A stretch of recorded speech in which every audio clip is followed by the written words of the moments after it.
ഇറാനുമേൽ America നടത്തുന്ന ഏകപക്ഷീയമായ ആക്രമണത്തിൽ രണ്ട് കാര്യങ്ങളാണ് യുദ്ധലക്ഷ്യങ്ങളായി പ്രഖ്യാപിച്ചതിൽ തമാശയായിട്ടുള്ളത്. ഒന്ന്, അമേരിക്കയുടെ റെജിം ചേഞ്ചാണ്. മറ്റൊന്ന് നമ്മുടെ ഒരു മുസ്ലിം സംഘടനയുടെ ഷിയ സുന്നി അതിലാരാണ് സ്വർഗത്തിൽ എന്നുള്ളതാണ്. ഞാൻ ആ സംഘടനയുടെ പേരൊന്നും എപ്പോഴും പറയുന്നില്ല. അത് വേണ്ട, ഒന്നും പറയുന്നത് എന്തിനാ. അപ്പോൾ ഈ രണ്ടാമത് പറഞ്ഞ കാര്യത്തിൽ അവർക്കൊരു ലക്ഷ്യത്തിലെത്താൻ ഇതുവരെ കഴിഞ്ഞിട്ടില്ല. യുദ്ധലക്ഷ്യം പാളിപ്പോയതിൽ ഒരു സംഗതി പാളിപ്പോയത് അതാണ്. അതതിൻ്റെ വഴിക്ക് പോട്ടെ.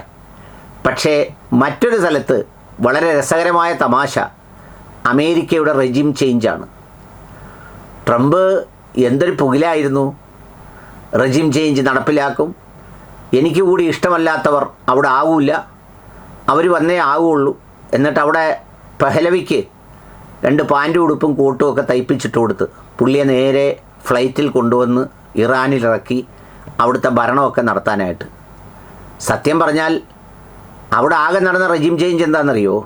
ആയത്തുള്ള ഖാംനെയി അദ്ദേഹത്തിൻ്റെ മരണം, പിന്നെ അതുപോലെ ചില സീനിയർ ഉദ്യോഗസ്ഥരുടെ മരണം, അങ്ങനെ ചില അനിവാര്യമായ യുദ്ധത്തിലുണ്ടാകുന്ന ഏറ്റുമുട്ടലിലുണ്ടാകുന്ന മരണങ്ങൾ ഒഴിച്ചാൽ വേറൊന്നും അവിടെ നടന്നതേയില്ല. അവരതുപോലെ തന്നെ കല്ല് പോലെ നിൽക്കുകയാണ്. പക്ഷേ ഈ റെജിം ചേഞ്ചിന് പോയ മുതലാളിയുടെ ഒരു സ്ഥിതി എന്തോന്നറിയോ? അമേരിക്കയിൽ ഈ ഇറാന് നേരെ നടന്ന ആക്രമണത്തിന് ശേഷം അവിടെ ഏതാണ്ട് 1 ഡസനോളം ഉദ്യോഗസ്ഥരെയാണ് ട്രംപ് തെറിപ്പിച്ചത്. റെജിം ചേഞ്ച് നടക്കുന്നത് ഇപ്പോൾ അമേരിക്കയിലാണ്. ഈ കഴിഞ്ഞ ദിവസം general Randy George, army chief of the staff, അദ്ദേഹത്തിനെ നീക്കം ചെയ്തു. യുദ്ധം നടക്കുക, ആ യുദ്ധത്തിൻ്റെ ഇടയിലാണ്. John Phelan, secretary of navy, അദ്ദേഹം രാജിവെക്കുകയോ പുറത്താക്കുകയോ ചെയ്തു. General Charles C. Q. Brown junior, chairman of joint chief of staff, അദ്ദേഹവും കളം വിട്ടു. Lieutenant general Jeffrey Kruse, head of US defence intelligence agency DIA, അതിൻ്റെ തലവനും പോയി. General David Alvin, air force vice chief of staff. General Tim Haugh, head of the national security agency. Vice admiral Shoshana Chatfield, senior official at NATO. General James Mingus, vice chief of staff of army. General David Hodne, head of army transformation and training command. General William Green, army chief of ചപ്ലിൻസ്.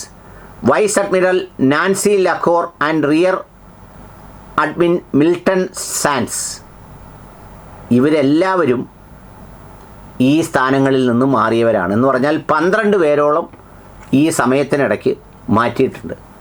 അപ്പോൾ യഥാർത്ഥത്തിൽ regime change നടന്നത് ഇറാനിലല്ല, അമേരിക്കയിലാണ്. അമേരിക്കയിൽ regime change നടന്നതിൻ്റെ പട്ടികയാണ് ഞാൻ വായിച്ചത്. Naval ബ്ലോക്കേഡൊക്കെ അവിടെ ഉണ്ടാക്കിയിരിക്കുന്നു. അതുകൊണ്ട് വലിയതായിട്ട് നമ്മൾ യുദ്ധം ജയിച്ചുകൊണ്ടേയിരിക്കുകയാണ്. ഇപ്പം നമ്മൾ തിരിച്ചു പിടിക്കും, ഇതെല്ലാം നമ്മൾ ചെയ്തു കളയും എന്നൊക്കെ പറയുമ്പോഴും സ്വന്തം പാളയത്തിലെ ആളുകളെ കഴുത്തിന് പിടിച്ച് തള്ളിക്കൊണ്ടിരിക്കുകയാണ്. അതിന് വൈറ്റ് ഹൗസിൽ കുറേ ആളുകളെ ട്രംപ് അറിയാതെ വൈറ്റ് ഹൗസുകാർ നിയമിച്ചുകൊണ്ടിരിക്കുക. എന്തിനാന്ന് വെച്ചാൽ പുള്ളിയെ നിയന്ത്രണം വിടുമ്പോൾ തള്ളി ഇറക്കാൻ വേണ്ടി. അപ്പോൾ റെജിം ചേഞ്ച് എവിടെയാണ് നടന്നത്? ഇറാനിലോ അമേരിക്കയിലോ?